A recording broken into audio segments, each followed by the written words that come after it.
I hope you're all warm. The ice age is coming.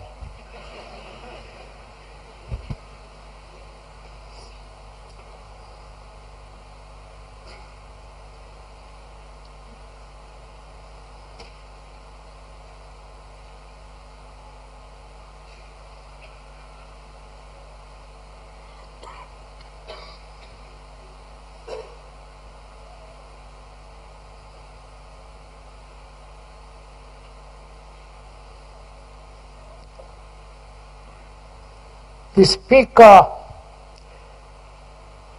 has talked about meditation and the things involved in meditation at the end of the talks, because he feels that unless we put the house in order, meditation has very little value.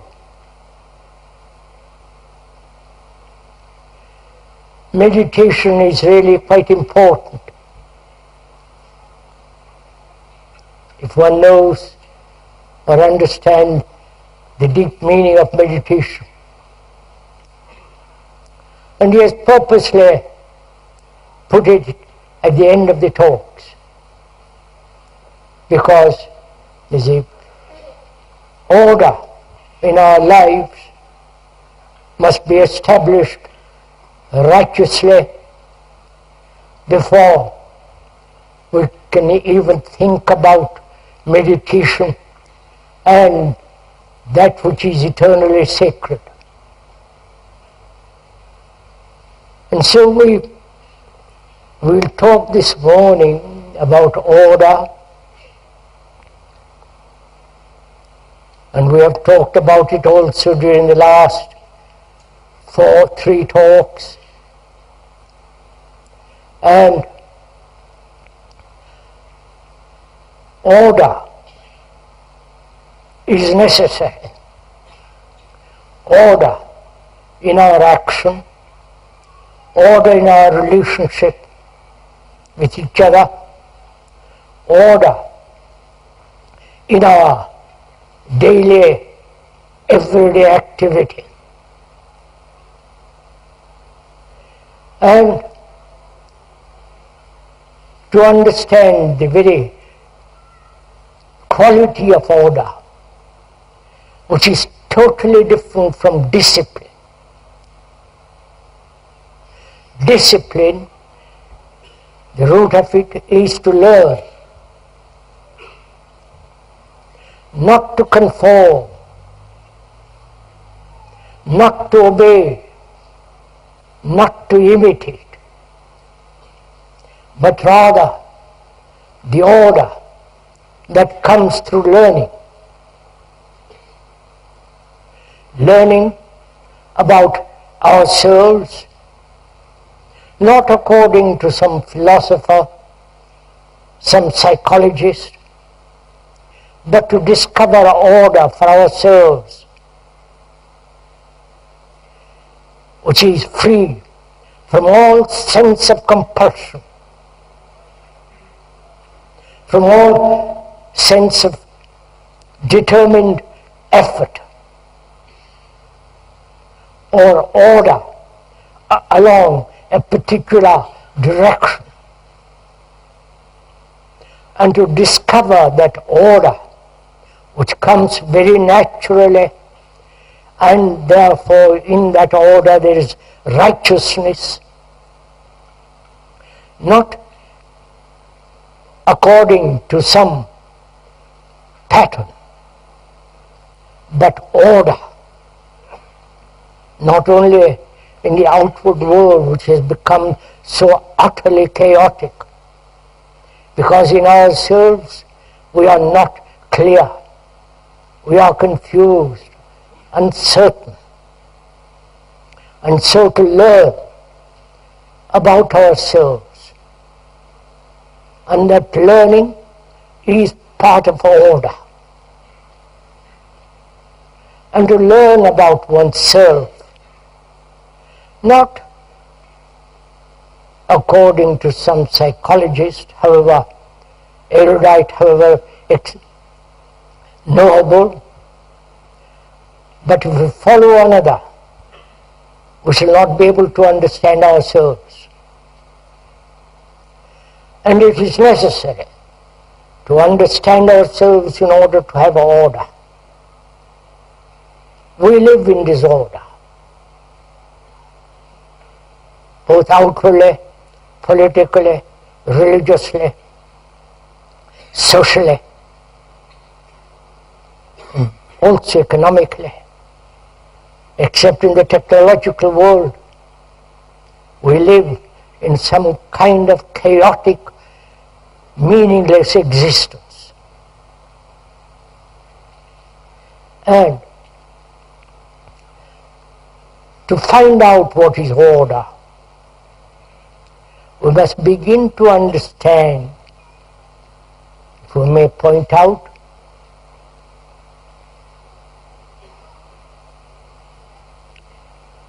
the nature of our relationship.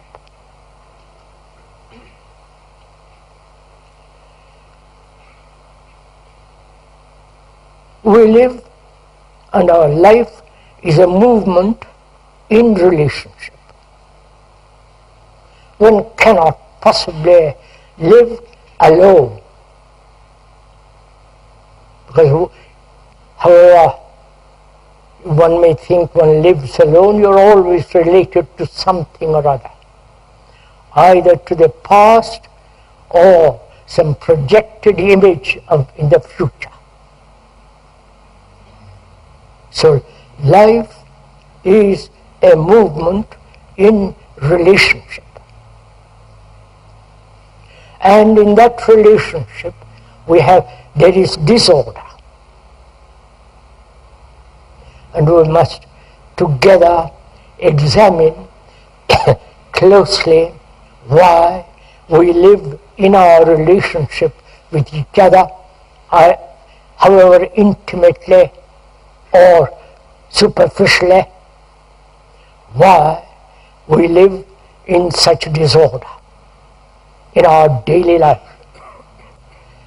As we have been pointing out during the past 3 talks, we are thinking together.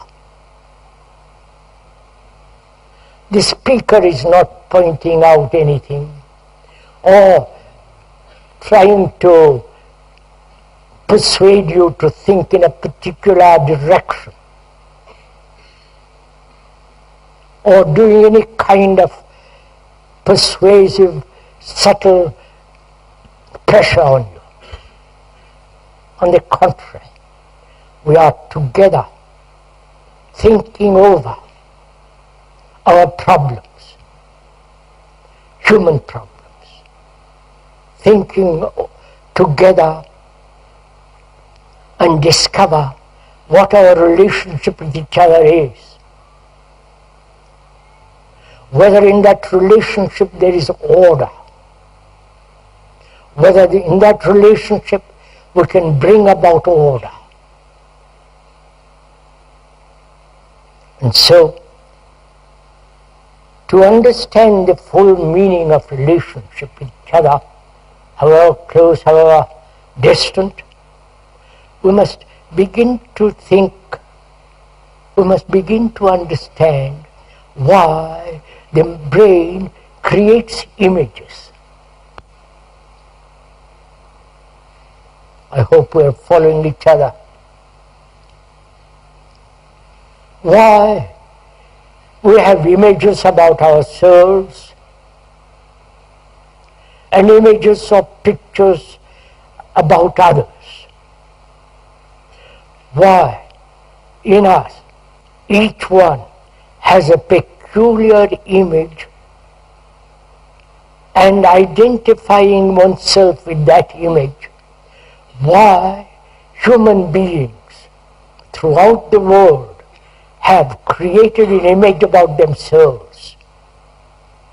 Whether that image is necessary, whether that image gives one a sense of security, whether that image does not bring about separative action,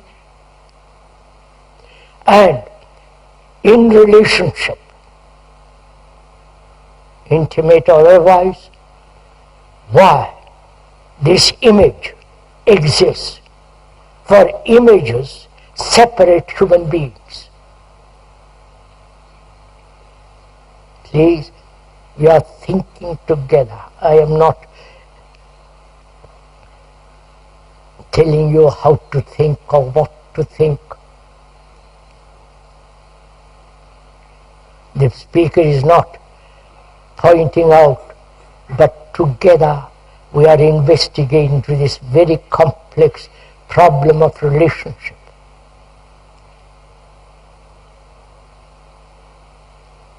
If we could look closely at our relationship with your wife, husband, friend, or whatever it is, and look at it very closely. Not try to avoid it, not try to brush it aside, but if we could together examine it and find out why human beings throughout the world have this capacity, this extraordinary machinery that creates images,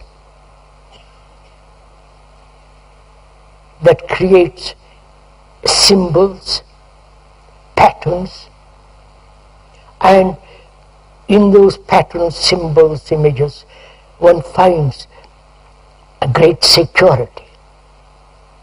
We have to examine that together.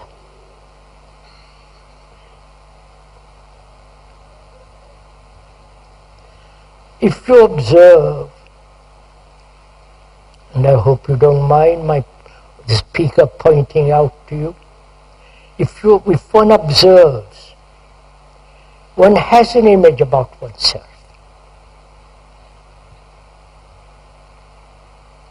Either one has an imagination of conceit, arrogance, or the contrary to that. Or one has accumulated a great deal of experience, acquired a great deal of knowledge, which in itself creates the image. Why do we have images about ourselves? Please put that question to yourself and look at it. Whether those images do not separate people.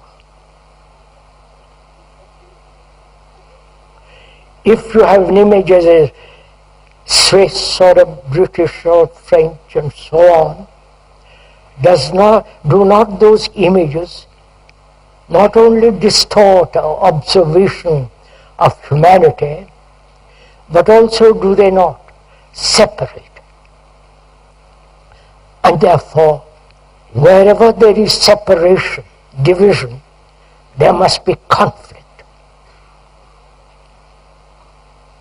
As there is conflict going on in the Middle East, the Arab against the Israelite, the Muslim against the Hindu, the Christian against all the rest of the world.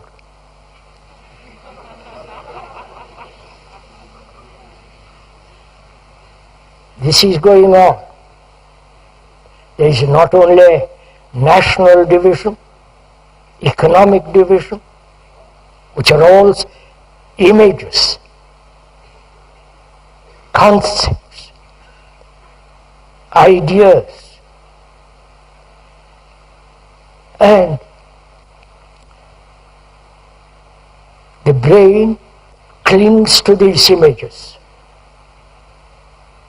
Why? Is it because of our education? Is it because of our culture? where the individual is the most important, where the collective society is something totally different from the individual. That's part of our culture, part of our religious training, part of our daily education. And when one has an image about oneself or as being British national and so on, having that image gives one certain security. It's fairly obvious. That is, having created the image about oneself, and that image becomes permanent, semi-permanent, and behind that image or in that image one tries to find security, safety, a form of resistance. Right? And when one is related to another, however delicately, however subtly, however physically, biologically, there is a response, both psychological as well as sensory, based on this image.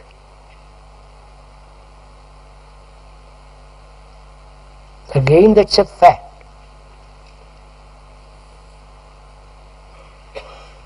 If one observes, if you are married or living with somebody,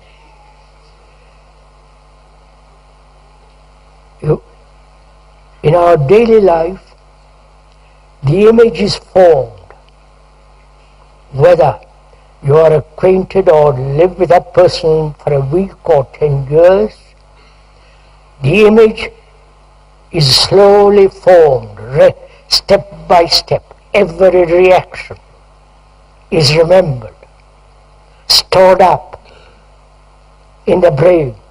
So the image is formed about my wife and the wife about the husband. Right? Are we following this?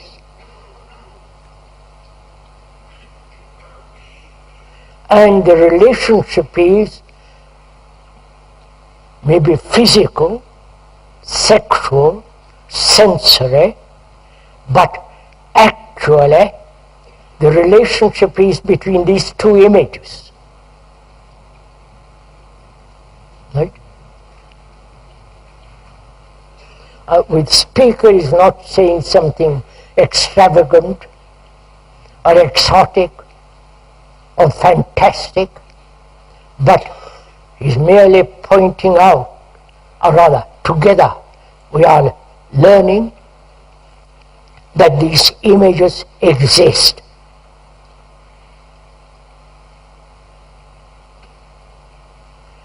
And these images exist because we can never know another completely. If I'm married or a girlfriend, I can never know my wife completely. I think I know. Because after having lived with that person, I have accumulated various incidents, various irritations, all the rest of it which happen in daily life. And she has also gathered those reactions, and those reactions with their images are established in the brain, right? And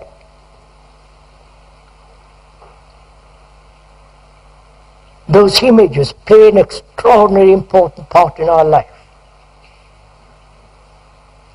Apparently very few of us are free of any form of image. The freedom from image is real freedom. Right? Because then, in that freedom, there is no division brought about by images. If I am a Hindu born in India, which the speaker is, but is not a Hindu, suppose the speaker is born in India with all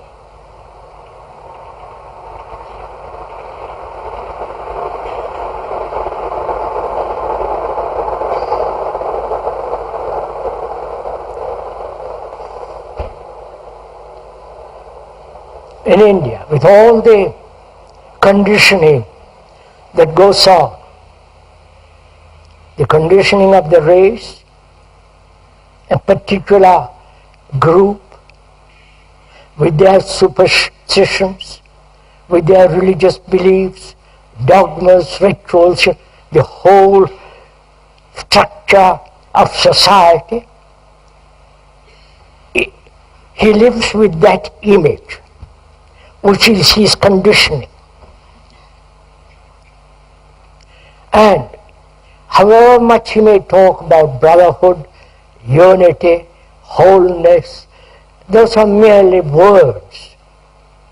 They have no actual daily meaning. But if he frees himself from all that imposition, all that conditioning, all that superstitious nonsense, then he is breaking down the image. And also, in his relationship, if he is married or lives with somebody, is it possible not to create an image at all? You understand? That is, not to record an incident which may be pleasurable or painful in that particular relationship, not to record either the insult or the flattery, the encouragement or discouragement. You follow? All that is taking place in our daily relationship, is that possible not to record at all? Are we meeting each other? Because if the brain is constantly recording everything that's happening to it psychologically, then it is never free to be quiet. It can never be tranquil, peaceful. If the machinery is operating all the time, it wears itself out, which is obvious. And this is what happens in our relationship with each other.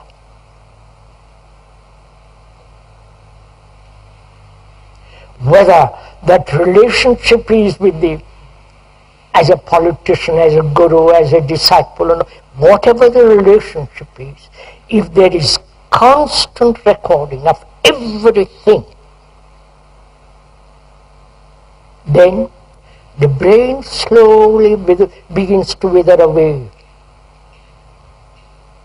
And that is essentially old age. Right? So we are asking together, I am not putting the question to you, but together we are investigating and we come upon this question, whether it is possible in our relationship with all its reactions and subtleties, with its sensual responses.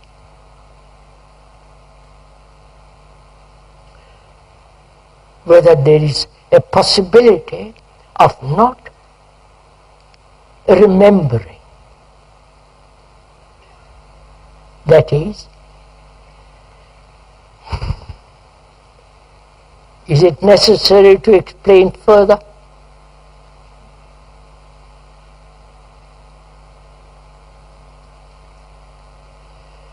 Suppose I am married and my wife bullies me, flatters me, encourages me, and so on, so on, so on.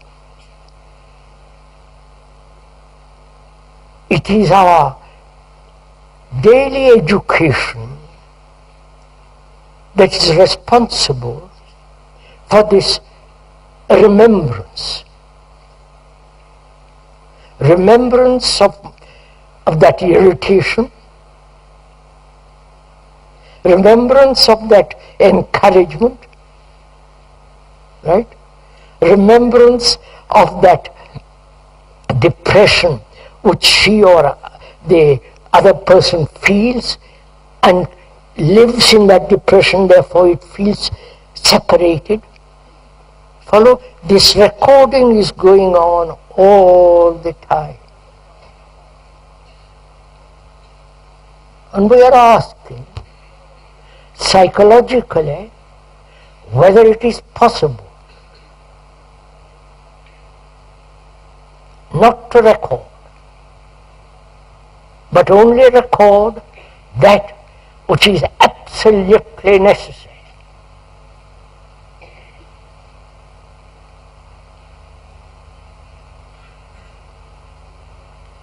The brain records because it is part of, it is necessary. In what direction? That is, it must record all the things it may learn mathematically. If I am to be an engineer, I must record all the mathematics, the pressures and so on, so on. I must record. If I am to be a physicist, I must record all the previous physicians and what they have said. If I am to learn to drive a car, I must record, and so on. But we are asking whether it is necessary to psychologically, inwardly, to record in our relationship at all. Right?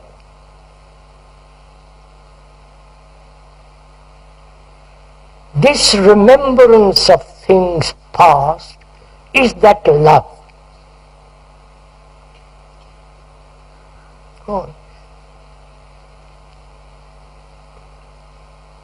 When I say to my wife, I love you, is that a remembrance of all the things we have been through together? Remembrance.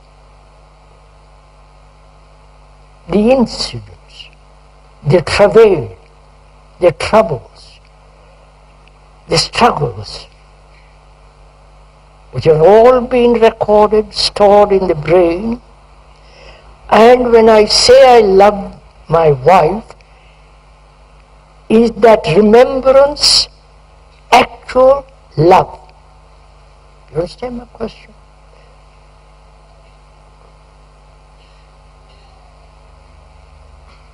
So,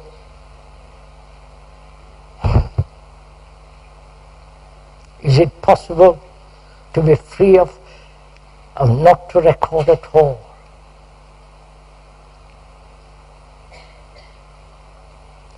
Please don't wait for an answer from the speaker, whether it is possible or not, but let us together find out.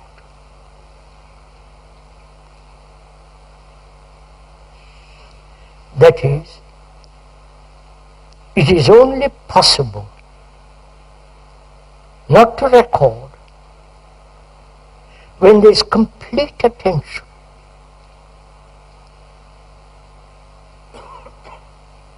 Right, I'll show you.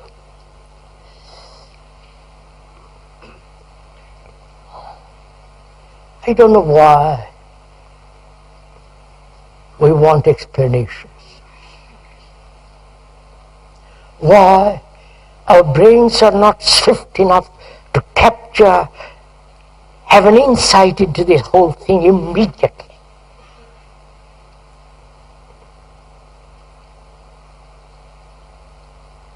Why we cannot see this thing, the truth of all this, and let that truth operate and therefore cleanse the slate to it. To have a mind, a brain that is not recording at all psychologically. But as most human beings are rather sluggish,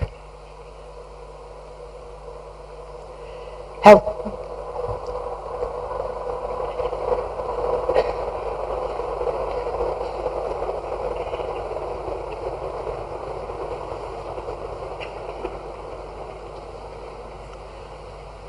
rather like to live in their old patterns,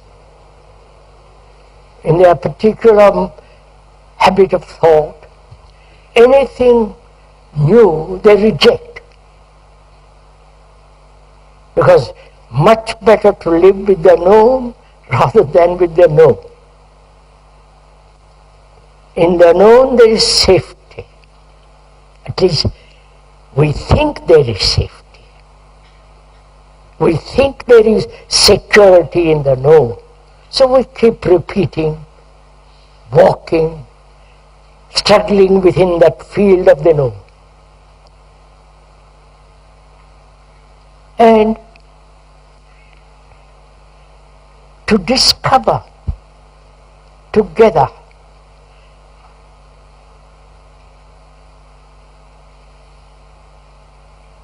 an observation without the whole process of machinery of memory operating.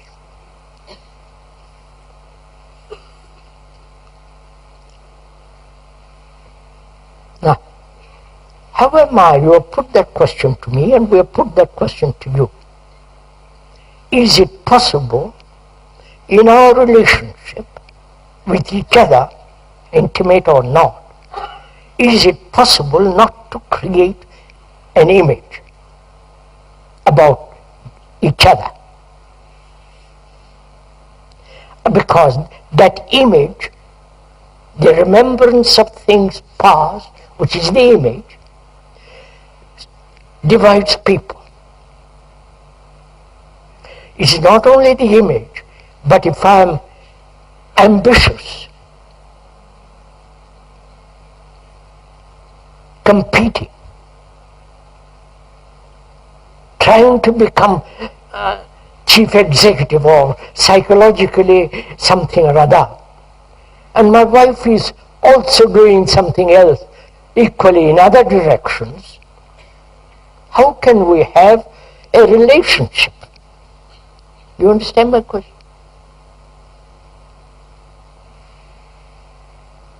This is actually what is going on in the modern world. The man and the woman, each is seeking his own particular career, right? His own, their own ambitions, separate ambitions, greed, envy, success, identification. And perhaps they meet in the bed, and they call that relationship.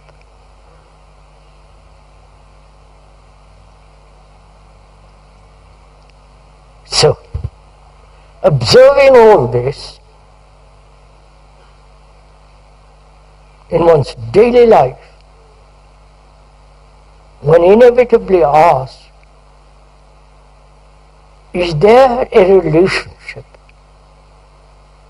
which is not actually based on this, then one has to inquire very closely and deeply, what is love?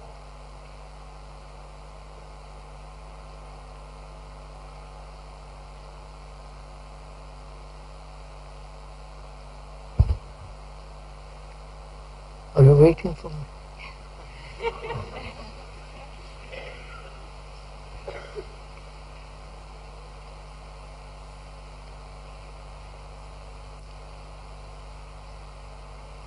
This is a very complex question, because all of us feel we love something or other.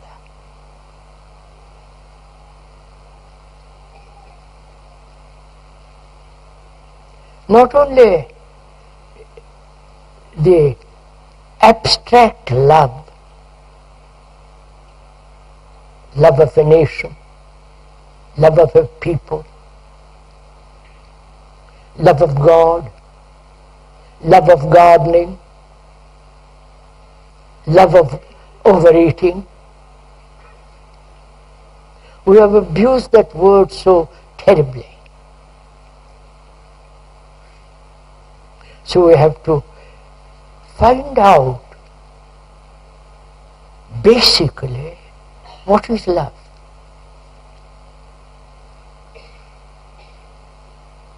You see, love is not an idea, right?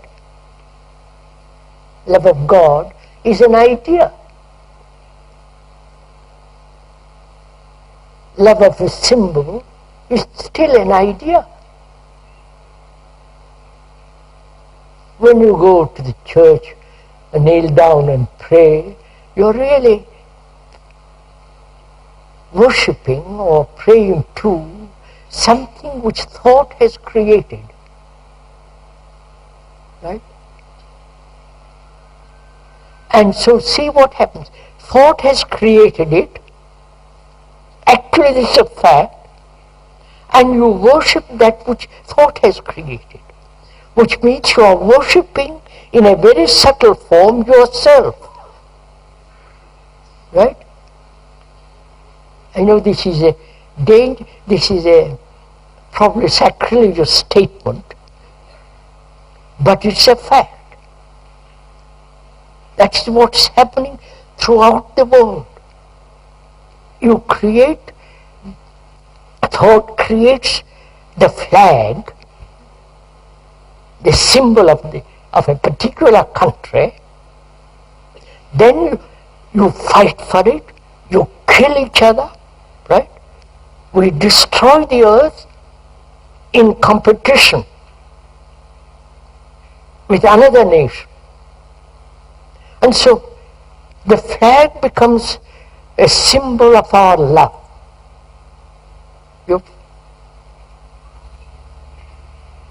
And similarly, there is the religious love, the devotion to a symbol. Again, see what thought does. You create the symbol, thought creates the symbol with all the attributes of that symbol, romantic, logical, sane, and having created it, you love it. You become totally intolerant of any other thing. Again, thought being created it, thought which is your own, particular education, conditioning, and you worship that which is, you are worshipping yourself. That's how all the gurus exist in the world.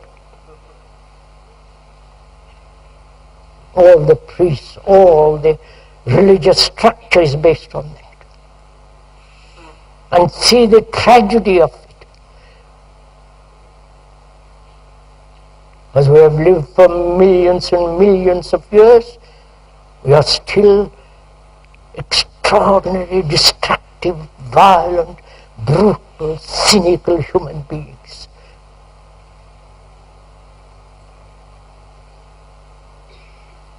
And also,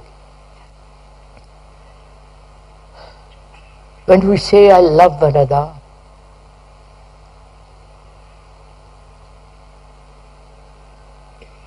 in that love there is desire, pleasure, projections of various activities of thought. So one has to look into and find out whether love is desire, whether love is pleasure, whether in love there is fear.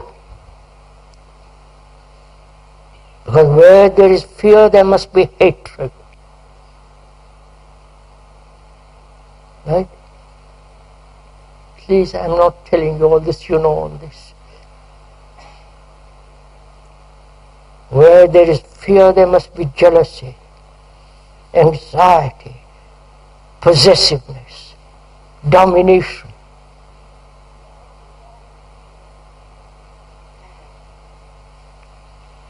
So, to understand the depth of relationship and the beauty of relationship, but there is beauty in relationship.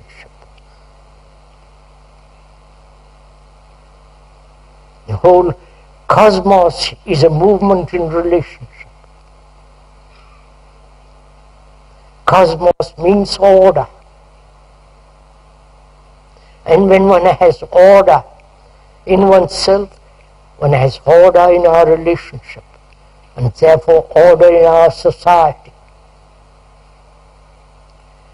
So one must inquire in this relationship we want, if we find it is absolutely necessary to have order, and therefore out of that order comes love. One must inquire into what is desire. Right? Desire to become something. Desire to reach illumination, God. Desire for this or that.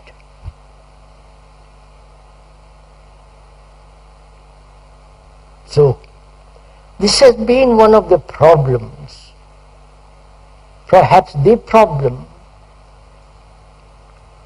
for human beings.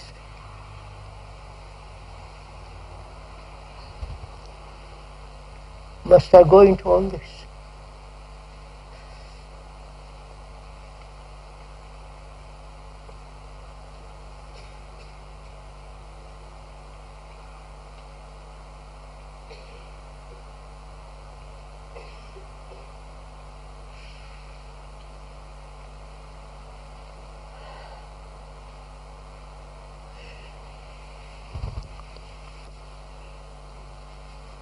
See, we must ask something else too.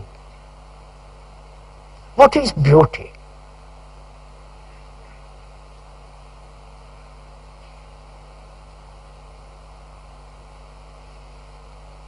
We see the snow, the fresh snow on the mountains this morning.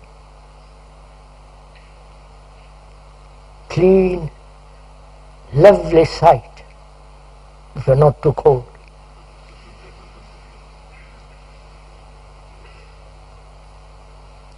And its solitary trees standing black against that white. And looking at the world about us, the marvelous machinery, the extraordinary computer, with their special beauty, and the beauty of a face, the beauty of a painting, beauty of a poem.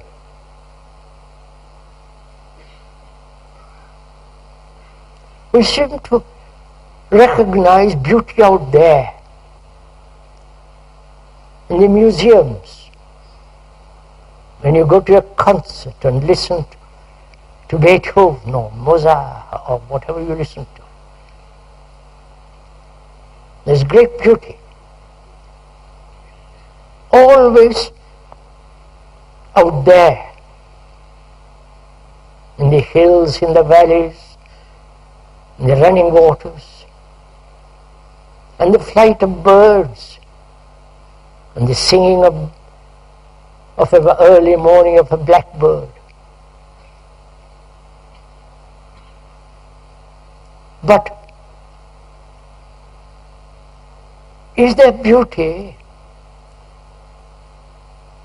only out there, or is beauty something that only exists when the me is not? You understand?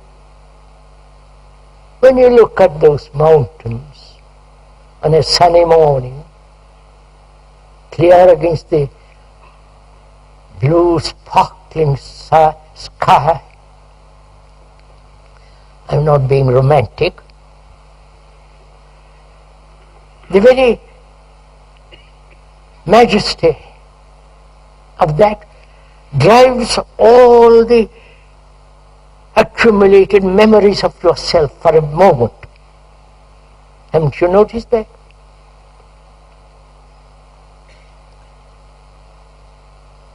There, the outward beauty, the outward magnificence, the majesty and the strength of that mountain wipes away all your problems, everything for a second out of you.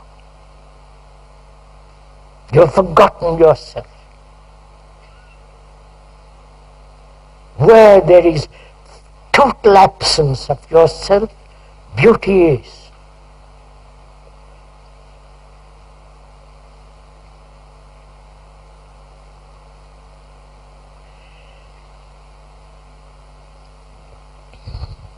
But we are not free of ourselves. We are terribly selfish people, concerned with ourselves, with our problems, with our agonies, with our sorrows, with our loneliness.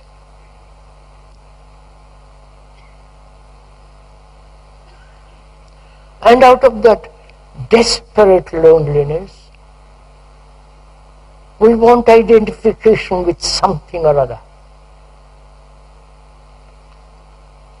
Out of that loneliness, we cling to somebody, to a belief, to an idea, to a person, especially to a person. And in that dependency, all our problems arises.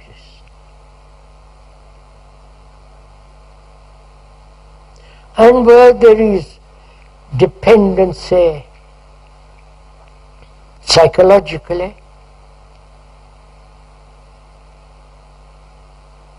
fear begins. When you are tied to something, corruption begins. Right?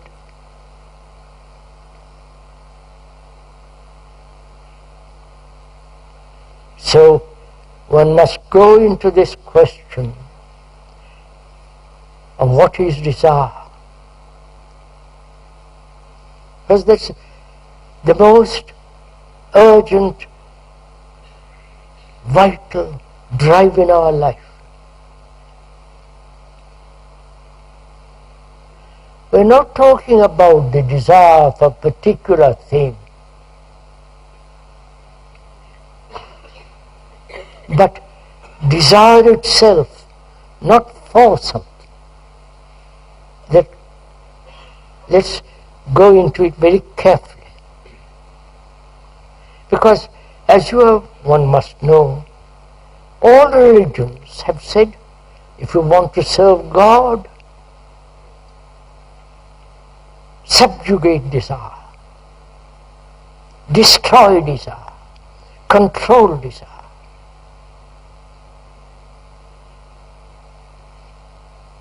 And all religions have said, substitute for the desire the image thought has created. Right? The image that the Christians have, the Hindus, both, all the rest of it. You substitute an image for the actual. Follow this.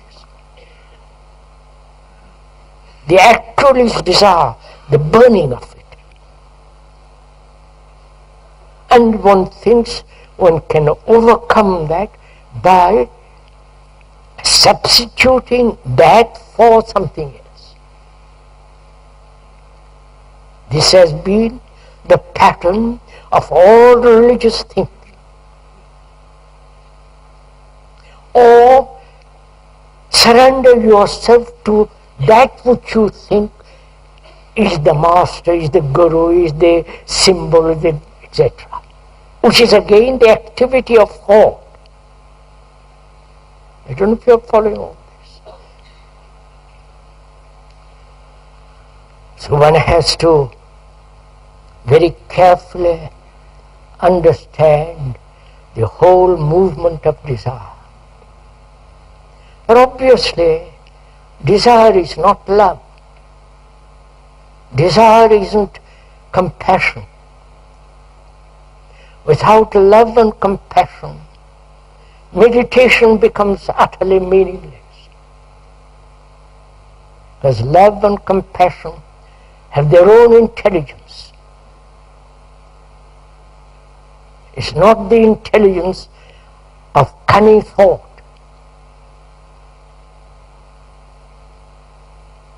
So,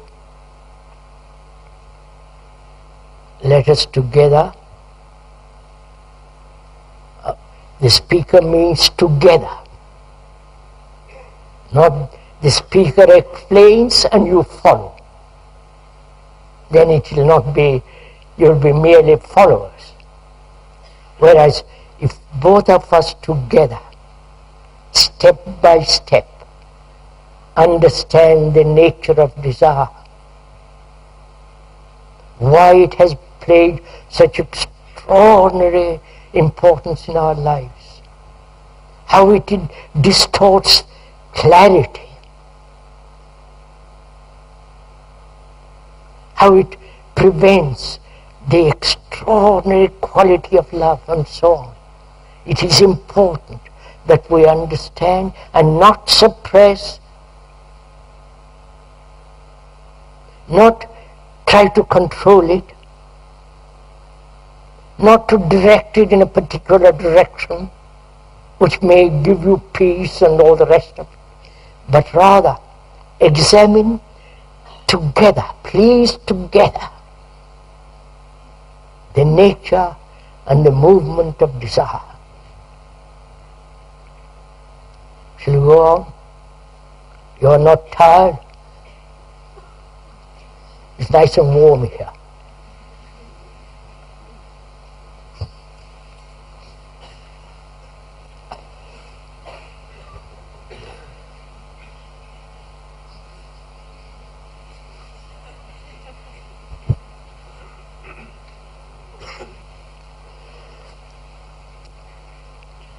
Please bear in mind, the speaker is not trying to impress you, guide you, help you, nothing.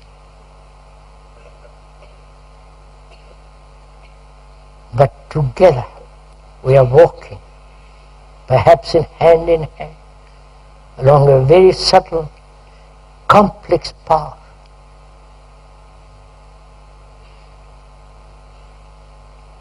And one has to listen to each other.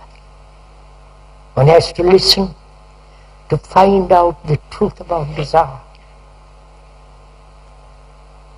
When one understands the truth of the significance, the meaning, the fullness, the truth of desire, then desire has quite a different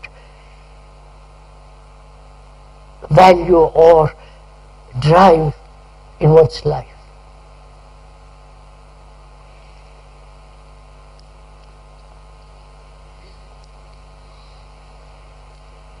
And also, one must look at something else too, which is, when you observe desire,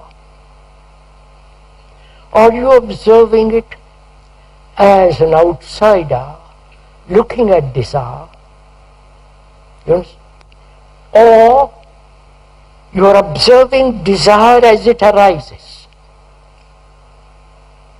Not desire something separate from you. You are desire. You see the difference? Either I observe desire, which I have when I see something in the window which pleases me, and I have the desire to buy it,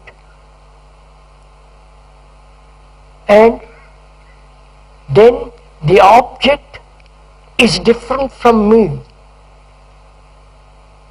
right? But the object is different, but desire is me, right? So I have to watch. There is a perception of desire without the observer watching desire. Am I making this somewhat clear? No. All right, I'll explain. I can look at a tree.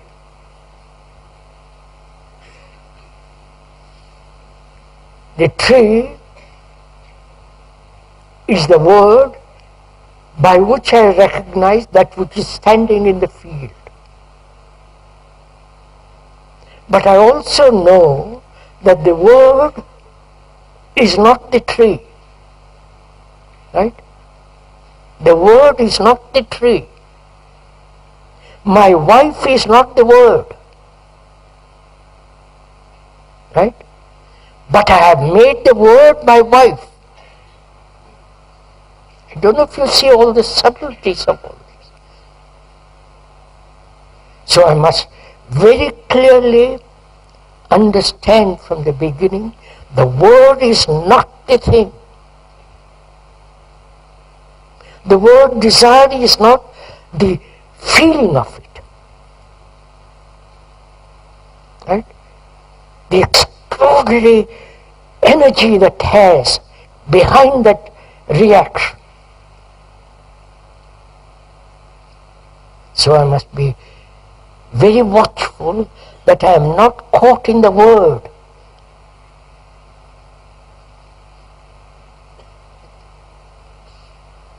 And also the brain must be active enough to see that the object may create desire, right? But there is a desire which is separate from the object. You're following all this? Are we together in this? Are we so aware that the word is not the thing? That desire is not separate from the observer who is watching desire. That the object may create desire, but there is desire independent of the object. Right? And each one has a separate desire. The religion wants God, the mundane, and so on, so on, so on. So, one must be aware of all this. So we are going to find out what is desire. Not the object in the window or on the road, or the person I see, but what is how does desire arise? Right? How does a desire flower? Why does this have such extraordinary energy behind it? Please, we are together in this, not I explain and you follow, but together we are moving.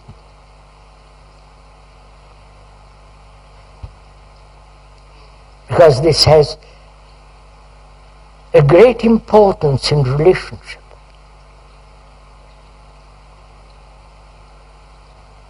If we don't understand deeply the nature of desire, we will always be in conflict with each other.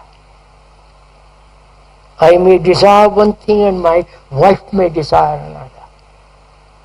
My children may desire something totally different. So we're always at loggerhead with each other. And this battle, this struggle is called love relationship.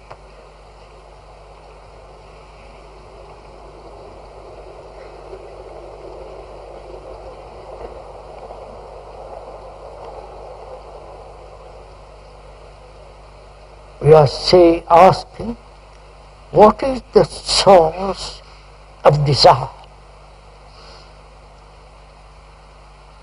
How does desire begin?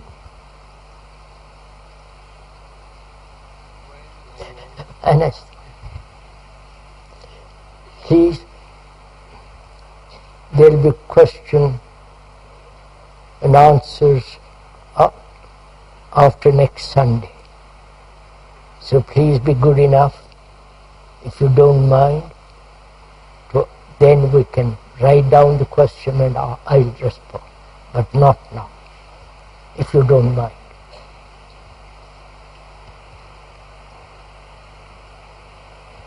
We are asking what is the source of desire.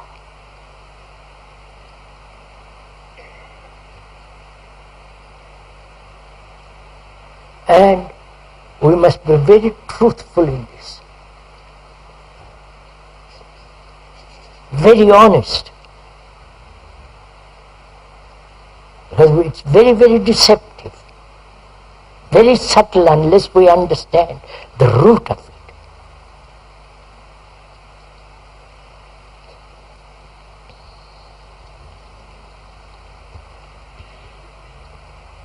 For most of us, all of us, sensations are important.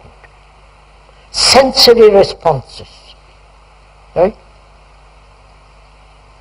The touch, the taste, the smell, the hearing. And for most of us, a particular sensory response is more important than the other responses.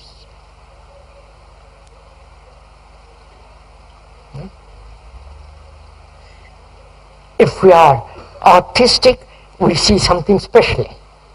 If we are trained as an engineer or this or that, that's something. Sensory responses are different, and so on. So, we never observe with all the sensory responses totally.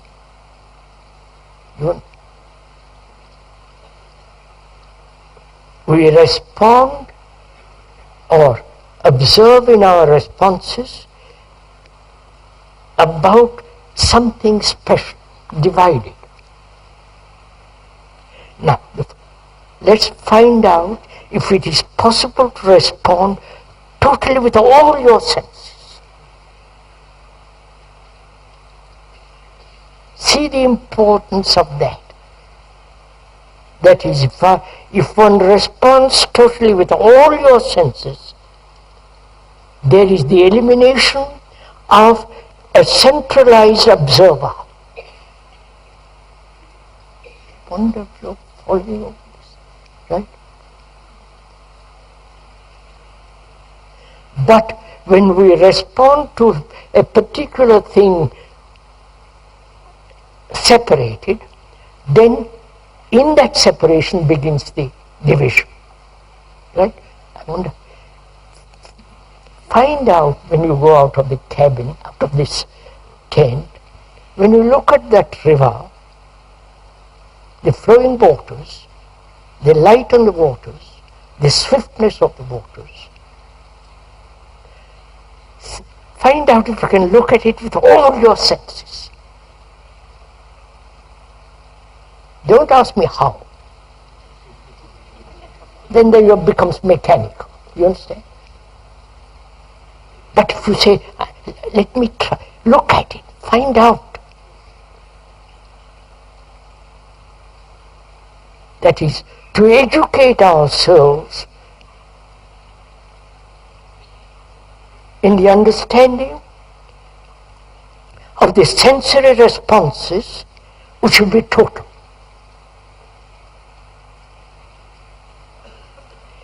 I must come back to something else. Sorry, there's only part of it. We're asking what is the source of the desire, As we said, sensory responses. We begin with sensory responses. Right? You see something, the seeing brings about the response. Right? You see a green shirt or a green dress, the seeing awakens the response. Then the contact takes place. Right? Then from that contact,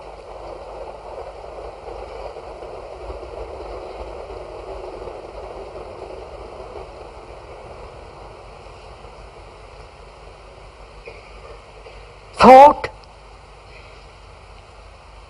creates the image of you in that dress, or you in that car, or you in that house.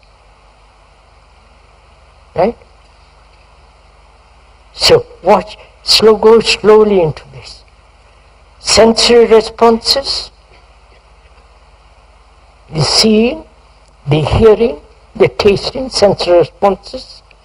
Then the contact, not only with the eye, but touching it. Then thought creating the image. You in that shirt or in that dress or in that car. And then the desire arises. You follow this? I see the seeing of a car in the road. Nice lines, highly polished, etc. The power behind it.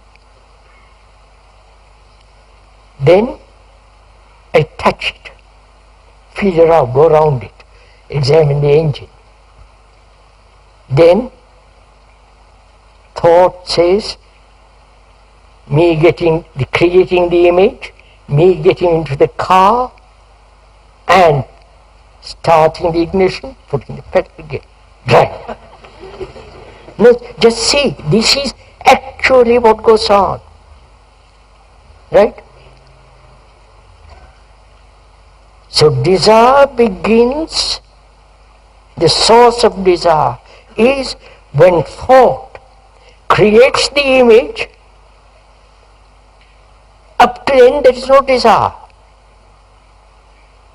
There is sensory responses, contact, which is normal. All right, healthy. But then thought creates the image, and from that second begins desire. You follow? I see a beautiful vase. See the shape of it, the beauty of it, the Grecian, the rest how we go into it. And touching it, looking at it, the beauty of it, gradually, if I create the image, wanting it, begins. If this is clear, then the question is it possible not for thought not to create the image? You understand this? This is learning about desire, which is in itself is discipline. You understand? Learning about it is discipline, not the controlling of desire. I wonder if you understand this. Is this clear? Learning about desire, if you learn about something, it's finished. Whereas if you say, I must control desire, then you're totally in a different field altogether. But if you say, look, I understand now that when thought creates the image, at that second desire begins. Now, is it possible to see the whole of this movement, the whole of it, not just sections of it? When you see the whole of it, you will understand that thought will not interfere with its image, but only you see, have sensation. What's wrong with it?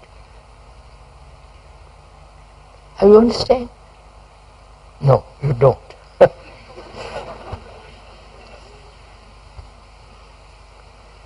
Because you see, we are all so crazy about desire. We want to fulfill ourselves through desire. Right? But we don't see what havoc desire has created in the world.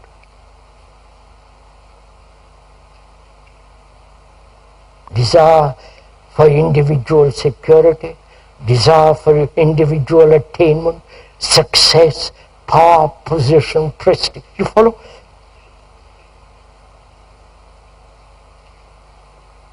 We don't feel we are totally responsible for everything we do.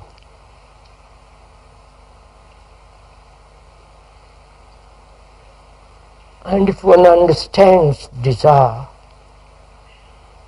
the nature of it, then what place has desire, or has it any place where there is love?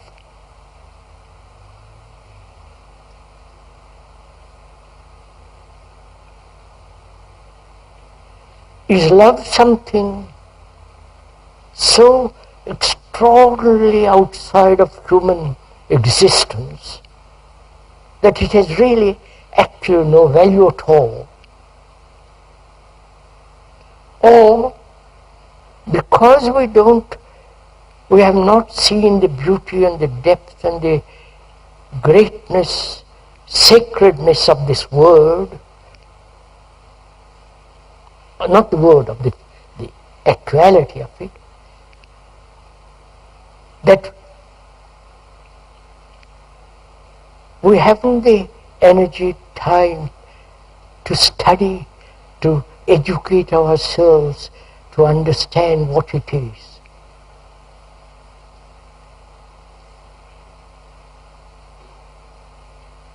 Because without love and compassion with its intelligence, meditation has very little meaning. And without that perfume, that which is eternal can never be found. And that's why it's important to put our house, the house in which we dwell, not only in the house outwardly, but the house of our life, of our being, of our struggle there, to bring complete order.